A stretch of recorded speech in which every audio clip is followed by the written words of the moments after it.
प्यारे साथ संगत जी, प्रेम से कहिए धन्यकार जी। आशा करती हूँ आप सभी सद्गुरु माता जी के आशीर्वाद से बहुत खुश होंगे। संतो जी, आज दासी आपके लिए एक और साखी लेके आई है। आज की साखी का विषय है ईश्वर को ना कोसें। आशा करती हूँ आज की साखी आपको बहुत अच्छी लगे और जो इस साखी से हमें सीख मिलती है वो हम अपने जीवन में अपनाएं। तो चलिए संतो जी, आज की साखी का आनंद लेते हैं। कभी हमारे साथ अगर कुछ बुरा हो जाए तो हम ईश्वर को ही गलत ठहराने लगते हैं कि भगवान ने मेरे साथ गलत किया, मुझे ये नहीं दिया, मुझे वो नहीं दिया। भगवान हमेशा मेरे साथ गलत करते हैं। भगवान तू ऐसा क्यों करता है, ये ऐसा क्यों हुआ मेरे साथ, तू ऐसा क्यों करता है भगवान। हमें ईश्वर को, भगवान को कभी भी बुरा भला नहीं कहना चाहिए, कभी भी कोसना नहीं चाहिए। इस साखी से हमें आगे यही सीख मिलने वाली है। तो चलिए आज की साखी का आनंद लेते हैं।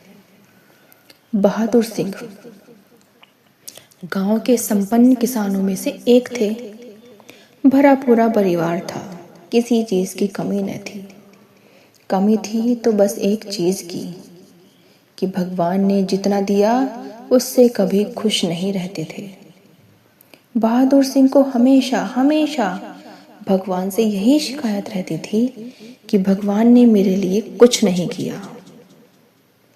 डेली पूजा तो किया करता था, लेकिन उसके मन में अंदर ही अंदर यही कमी रहती थी कि हे भगवान मुझे और दे, मुझे इतने धन कम क्यों दे रहा है, मुझे और कमी है, और दे और दे।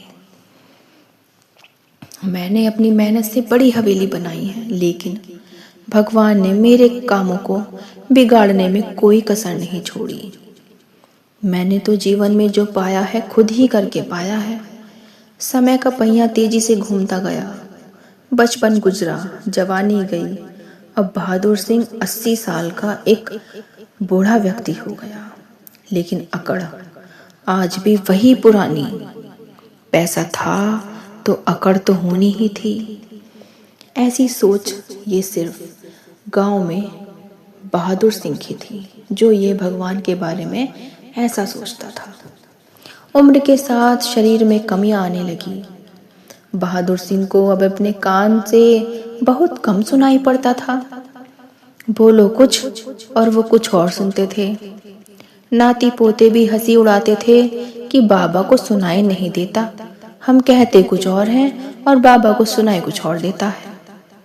बहादुर सिंह गुस्से से भरे हुए एक दिन डॉक्टर के पास पहुंचे और बोले, डॉक्टर बाबू, कान से सुनाई बहुत कम पड़ता है, आप जल्द से जल्द मेरा इलाज कर दीजिए।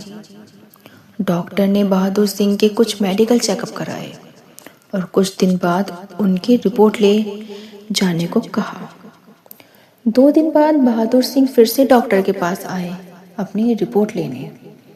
तो डॉक्टर ने एक रिपोर्ट और एक बिल उनको दिया। बिल में करीब 50,000 रुपए की रकम लिखी थी। उन दिनों 50,000 बहुत बड़ी रकम हुआ करती थी। बहादुर सिंह ने डॉक्टर से बिल के बारे में पूछा तो डॉक्टर ने बताया, बहादुर साहब जी, आपकी रिपोर्ट के अनुसार आपके कान में गंभीर समस्या है और इसके इलाज में 50,000 रुपए लगेंगे। आप जल्दी ही बिल भर दें तो मैं आपका ऑपरेशन कर दूंगा। बस इतना सुनते ही बहादुर सिंह की आंखों से आंसू निकल पड़े। डॉक्टर बहादुर सिंह जैसे कड़क इंसान की आंखों में आंसू देख के बोले, क्या हुआ बहादुर सिंह महाराज जी, बिल की रकम बहुत ज्यादा है क्या? बहादुर सिंह करुणे भरे स्वर से बोले, आज मेरी उम्र 80 साल हो गई है और मेरा जीवन ज्यादा नहीं बचा। फिर भी कान ठीक कराने के लिए मुझे 50,000 रुपयों की जरूरत पड़ी, लेकिन उस ईश्वर ने 80 साल में मुझसे कुछ नहीं मांगा। मैं 80 सालों से इन कानों से सुनता आया हूँ, लेकिन ईश्वर ने तो कभी मुझसे कुछ मांगा ही नहीं और थोड़े से बचे जीवन के लिए मुझे 50,000 रुपये देने होंगे। कैसी विडंबना है ये। इस अमूल शरीर को पाकर भी हम ईश्वर को गाली देते हैं कि मुझे कुछ नहीं दिया, मुझे कुछ नहीं दिया। लेकिन ईश्वर कहता है कि मैंने सबको बराबर दिया है। लोग अपने कर्मों से, अपनी बुद्धि से आगे बढ़ते हैं। संतों जी, अपना शरीर, आपका शरीर दुनिया का सबसे बड़ा धन है। ईश्वर ने आपको जन्म से इस शरीर को देकर धनी बनाया है, लेकिन हम हमेशा ईश्वर को ही कोसते रहते हैं कि हमें ये नहीं मिला है या वो नहीं मिला है। आंखों की कीमत उस इंसान से पूछो जिसको दिखाई नहीं देता। कान की कीमत उससे पूछो जिसने आज तक कभी कोई शब्द ही नहीं सुना हो। और हाथों की कीमत उससे पूछो जो बेचारा हाथ न होने के कारण ठीक से खा भी नहीं पाता है। और पैरों की कीमत उससे पूछो जो बेचारा बैसाखियों पर चलता है।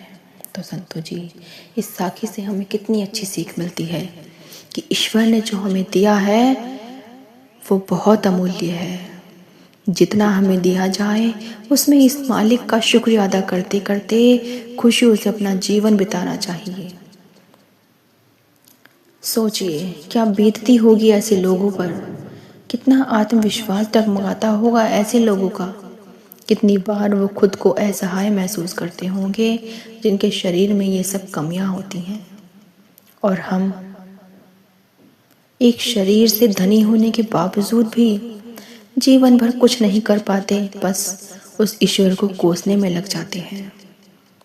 तो संतों जी, हमें आज से इस साखी से यही सीख कर अपने जीवन में ढालना है कि कभी ईश्वर को बुरा नहीं बोलना, कभी अपने किसी कार्य की वजह से ईश्वर को बुरा नहीं कहना है। संतों जी, हमेशा हमें भगवान ने जितना दिया है उसको संतुष्टि रूप से ग्रहण करके उसे भगवान का शुक्रिया अदा करते हुए, उसका और से ज़्यादा शुक्रिया अदा करते हुए हमें उस चीज़ में संतुष्ट रहकर अपना जीवन व्यतीत करना है। संतों जी, जीवन व्यतीत करना है। तो संतों महापुरुषों जी, आपको ये साखी कैसी लगी कमेंट में ज़रूर बताएं। दासी आपके लिए और नई साखी लाएगी। प्रेम से कहिए संतों जी, धन्यकार जी।